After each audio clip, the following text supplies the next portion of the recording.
Ken, jadi begini, saya bawa sahabat saya ini ingin belajar Islam lebih mendalam, jadi tolong diberikan pencerahan lah untuk sahabat saya dan saya juga. Oh, sama, saya juga masih belajar. Kita sama-sama belajar karena bagaimanapun siapapun kita ya, kita tidak ada yang sempurna. Jadi kita sama-sama belajar. Karena pada dasarnya kita ini manusia itu sebenarnya ketika lahir fitrah.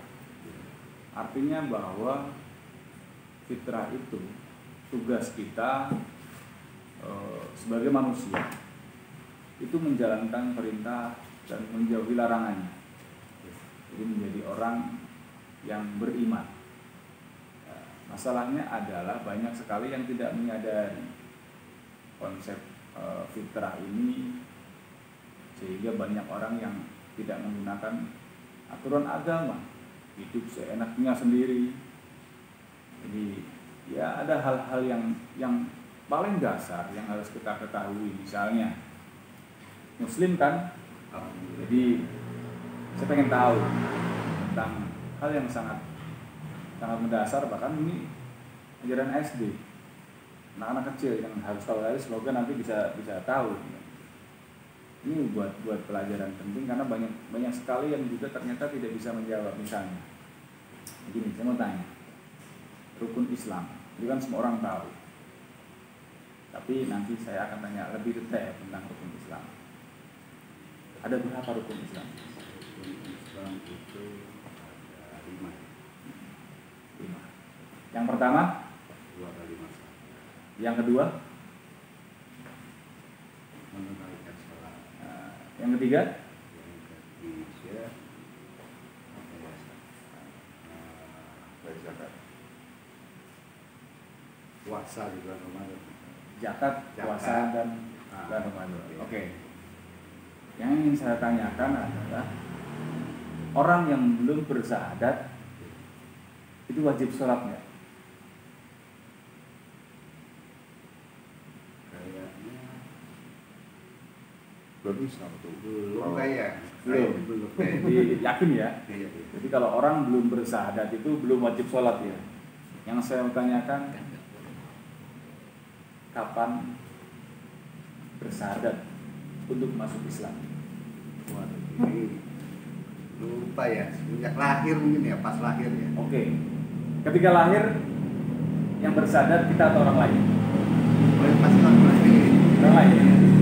Berarti belum bersyahadat dong. Coba diingat lagi. Kapan kita bersyahadat untuk masuk Islam? Waktu sholat mungkin ya. Saya kan belum nanya sholat. Yang saya tanyakan kapan bersyahadatnya. Sholat itu kan rukun Islam yang kedua. Ayo. Saya lupa, tapi kayaknya saya pernah bersyahadat. Oke. Kita anggap masih sudah bersyahadat ya. Kita buktikan dalam dialog yang selanjutnya. Umat Islam kan berarti harus tahu dong idola kita yang kelak akan membawa pada syafaat, yaitu Nabi Muhammad SAW. Berarti harus tahu betul dong sejarah dan latar belakang Nabi kita, karena beliau itu ibarat sopir yang nanti akan membawa kita kepada syafaat. Jadi kalau pasti tahu betul, orang sekarang aja kalau misalnya idola-idola di TV misalnya, kita pun tahu betul latar belakangnya sampai kesehariannya. Nah, ini idola kita yang akan membawa syafaat kita, beritahu betul tentang Nabi Muhammad dan sejarahnya. Pertanyaan yang mudah. Nabi Muhammad itu lahir dan besar di negara mana? Di Arab. Arab itu luas. Tepatnya di mana? Di Mekah ya. Mekah. Oke, Mekah kan sebuah negara. Pada saat itu berarti ada yang mimpin. Siapa pemimpin Mekah ketika Nabi lahir dan besar di sana? Waduh, siapa ya? Mungkin orang Quraisy ya. Quraisy itu kan sukunya. Namanya siapa? Kalau sekarang Pak Jokowi lah gitu kan. Siapa pemimpin pada saat itu yang memimpin ketika Nabi Muhammad lahir dan besar di sana? Abu Lahab. Salah. Firaun buat. Depannya benar, belakangnya salah. Oh. Namanya Abu Jahal. Abu itu bapak, Jahal itu bodoh. Iya. Itu nama asli apa nama julukan kira-kira? Namanya bapak yang bodoh gitu kan. Tapi karena memimpin suatu negeri berarti pemimpin yang bodoh. Nama asli apa nama julukan? Oh, kalau seperti itu pasti julukan. Berarti ada nama aslinya dong. Siapa nama asli Abu Jahal? Saya nggak tahu. Lah, ini umat Islam loh, harus tahu betul dong sejarah Nabi. Masa nabinya kita yang larang Islam nggak tahu. Ibarat kita mau naik mobil itu kalau kita nggak tahu latar belakang supirnya, jangan-jangan supirnya mau masuk kita ke dalam jurang, masa nggak tahu? Justru itu kita datang ke Oke, sini mau namanya Abu Amir bin Hisam al-Ahkam, seorang pemimpin keturunan Islam yang ahli hukum pada saat itu, orang yang hebat. Dan Mekah pada saat itu adalah negara yang maju pada saat itu karena cara ekspor, impor, pertahanan, keamanan itu negara yang maju dibanding dengan negara-negara yang lain. Tapi kok pemimpinnya yang ahli hukum disebut Abu Jahal? Kira-kira kenapa? Kok Allah memberikan julukan Abu Jahal kepada Abu Amir bin Hisam al-Ahkam? Padahal orang itu adalah orang yang sangat pintar, yang sangat ahli hukum. Kenapa kira-kira? bodoh dia dari Anda ya. Kejem, oke, benar. Terus? Atau membiarkan orang minum-minum kelapa, membunuh dan sebagainya. Betul, apa lagi? Terus perzinahan itu Perzinahan, oke. boleh tuh kayaknya itu Ya, zaman itu. oke. Memang kalau berbicara tentang negara berarti berbicara tentang peraturan hukum. Pada saat itu Abu Jahal berarti membolehkan tadi minuman keras, perzinahan, membolehkan undang-undang itu melakukan perzinahan termasuk minuman keras, membebaskan minuman keras, berarti itu melawan hukum Allah. Jadi disebut Abu Jahal karena pada saat itu melegalkan hal-hal yang dilarang oleh Allah. Pertanyaannya adalah hukum Allah itu berlaku sepanjang masa. Oh iya, Yakin? yakin. Kalau memang hukum Allah berlaku sepanjang masa, dulu Nabi Muhammad itu dipimpin oleh Abu Jahal yang katanya tadi undang-undangnya melawan hukum Allah, disebut Abu Jahal. Padahal Abu Amir bin al-Ahkam seorang ahli hukum. Jadi bila hari ini ada sebuah negara yang undang-undangnya sama ketika pada saat Abu Jahal pada saat itu, Nabi Muhammad ada di sana, disebut Abu Jahal karena undang-undangnya. Jadi hari ini kalau ketika ada negara yang sama persis, kira-kira pantas nggak negara itu disebut Abu Jahal, negara jahiliyah dan pemimpinnya disebut Abu Jahal? Oh iya, Ini mungkin pada saat itu. Yakin? Arah kebenaran. Kalau memang mungkin, sekarang di Indonesia ini ada minuman keras di toko-toko, kalau sudah tersebar di masyarakat bahkan di sekolah sudah legal, berarti pabriknya diizinkan pemerintah nggak? oh iya pasti. Berarti pemerintah melawan hukum Allah nggak? Oh iya melawan itu. Berarti sekarang kita semua berada di sebuah negara Ya, yang undang-undangnya sesuai atau melawan hukum Allah? Melawan hukum Allah. Karena undang-undang. Oke. Nanti kita jelaskan tentang syahadat. Coba, syahadat artinya apa? Asyhadu alla ilaha illallah. Asyhadu an la ilaha Artinya? illallah. Aku bersaksi tidak Tuhan selain Allah. Tidak ada Tuhan selain, tidak ada hukum selain hukum Allah. Saya tanya, umat Islam sumber dari segala sumber hukum apa? Al-Quran. Al-Quran. Di Indonesia untuk memutuskan perkara sumber dari segala sumber hukum apa? Undang-undang. Undang KUHP, Pancasila. Tadi syahadatnya kan sudah jelas. Tidak ada Tuhan selain Allah. Tidak ada hukum selain hukum Allah. Sampai tadi masih punya dua sumber hukum loh. Satu undang-undang yang sesuai hukum Allah, Quran. Yang satu undang-undang yang melawan hukum Allah tadi, Pancasila, KUHP. Yang ada 45, yang tadi undang-undangnya tadi melegalkan perzinahan, melegalkan minuman keras. Jadi kalau kita masih menduakan Allah berarti kita belum beriman dong. Gitu kan? Tidak ada yang namanya campur aduk dalam masalah agama. Wala talbisul haqqa bil batil wa taqtumul haqqa wa antum ta'lamun. Jangan kau campurkan yang hak dengan yang batil. Sudah jelas, tidak ada namanya abu-abu dalam Islam. Masuklah Islam secara kafah. Jadi jelas pembedanya menjadi orang yang beriman atau yang kafir tadi kan sudah. Jadi sekarang neraka sudah bersyarat atau belum kalau begitu? Karena masih menduakan Allah, berarti sampai sekarang orang yang beriman atau yang kafir? Kafir kayaknya. Ya, masih menduakan Allah. Kita kan hanya boleh punya 1-2 sumber hukum. Berarti kalau kita masih punya 2 sumber hukum adalah kita kafir. Sedangkan kita tahu sekarang Pancasila. Pancasila itu kan sumber dari segala sumber hukum. Ada salah satu ayat di Al-Quran menceritakan bahwa dalam surat Al-Baqarah ada sebuah kisah.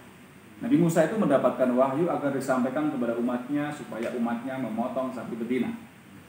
Semuanya bingung, wahai Nabi Musa, sapi yang seperti apa yang harus kami potong? Bisa menjawab, sapi yang warnanya kuning, tidak tua dan tidak muda, belum pernah membajak tanah dan sedap di pandang mata, yang dijadikan sumber dari segala sumber hukum yang undang-undangnya melawan hukum Allah. Sama dengan Pancasila, ciri-cirinya warnanya kuning, tidak tua dan tidak muda dan sedap dipandang mata, dijadikan sumber dari segala sumber yang undang-undangnya melawan hukum Allah. Pancasila tadi undang-undangnya melawan hukum Allah enggak? Ada minuman keras, ada perzinan dan segala macam dilegalkan, melawan berarti ya. Ya sudah, berarti kita masih punya 2 sumber hukum, yang satu sesuai hukum, yang satu menduakan, bahkan menyekutukan Allah, melawan hukum Allah.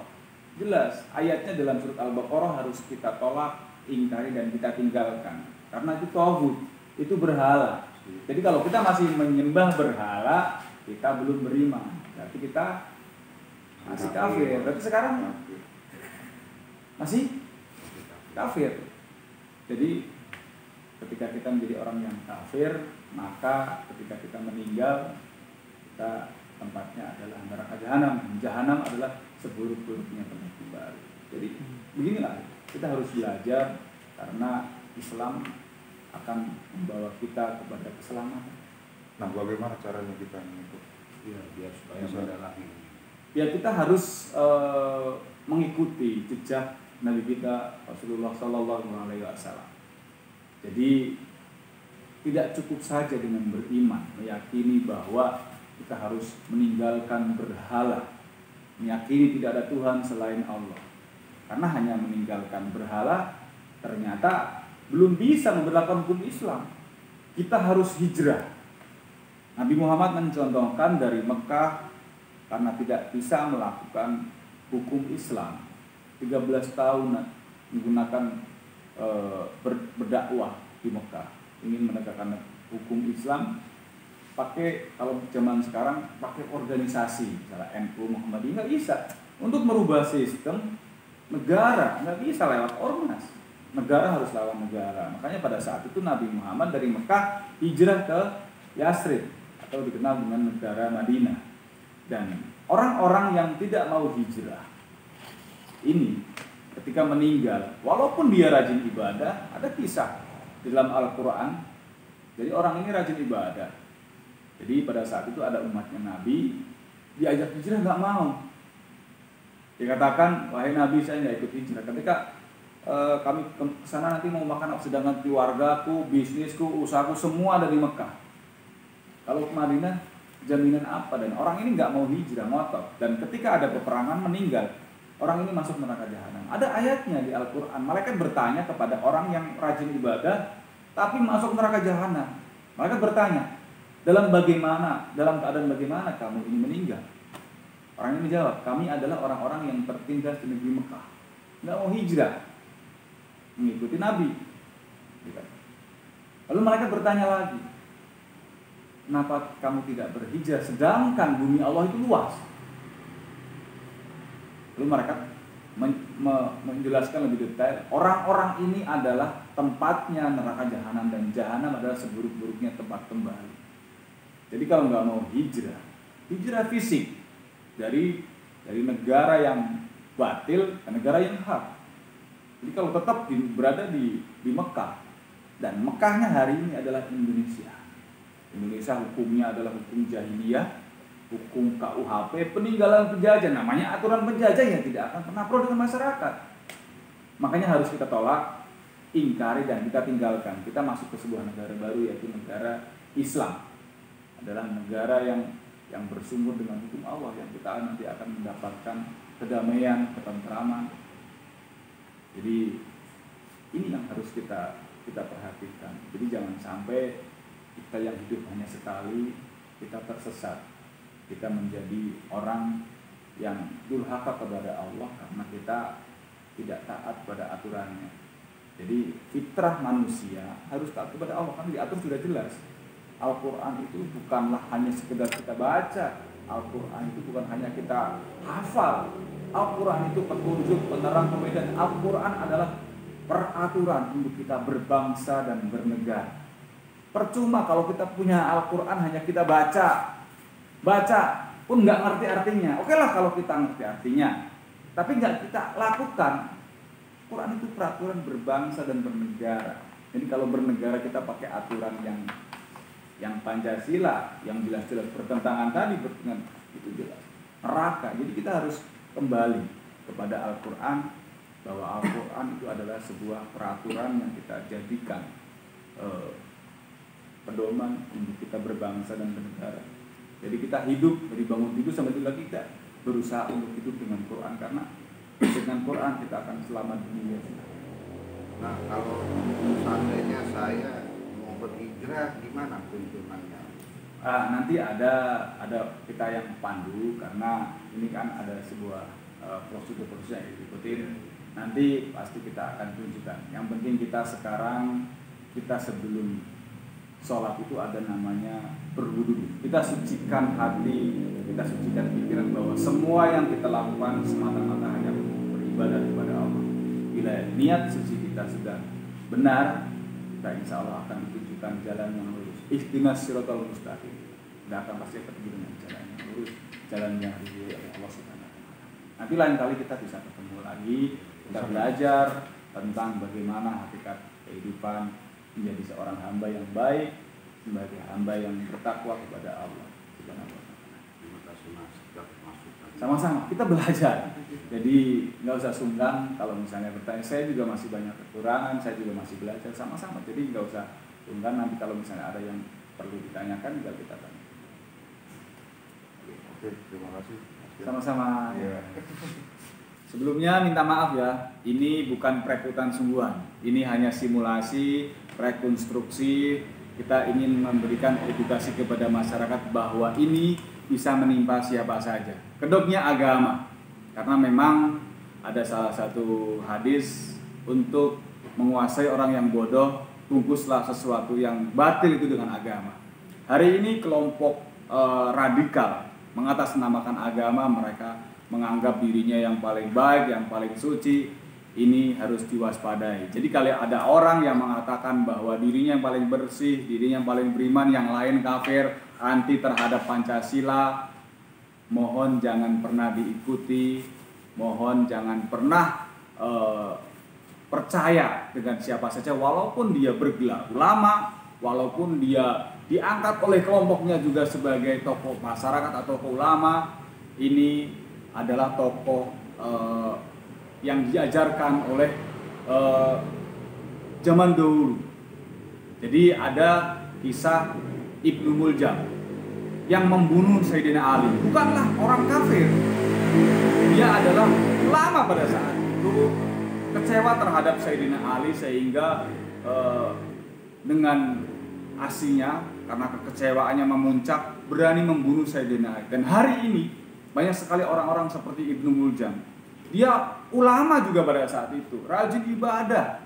Bahkan Ibnu Muljam itu rajin ibadah, hidupnya untuk ibadah, hafiz Quran. Nah, hari ini banyak orang juga dengan label itu, mereka justru mengkampanyekan tentang bagaimana mengkafirkan orang lain, anti terhadap Pancasila, kelompoknya yang paling benar, yang lain kafir. Jadi kalau ada seperti itu, jangan pernah diikuti. Agama itu mengajarkan kebaikan, agama itu membuat orang menjadi tersenyum dan membuat orang tersenyum. Jadi kalau ada orang mengaku paling beragama tapi mengajarkan hujatan, caci maki, ujaran kebencian, jangan pernah diikuti. Jangan pernah sekali-kali mencoba. Kalau tidak punya argumentasi kuat, barangkali nanti Anda bisa terpapar oleh paham radikal. Kami Pancasila, NKRI, harga mati.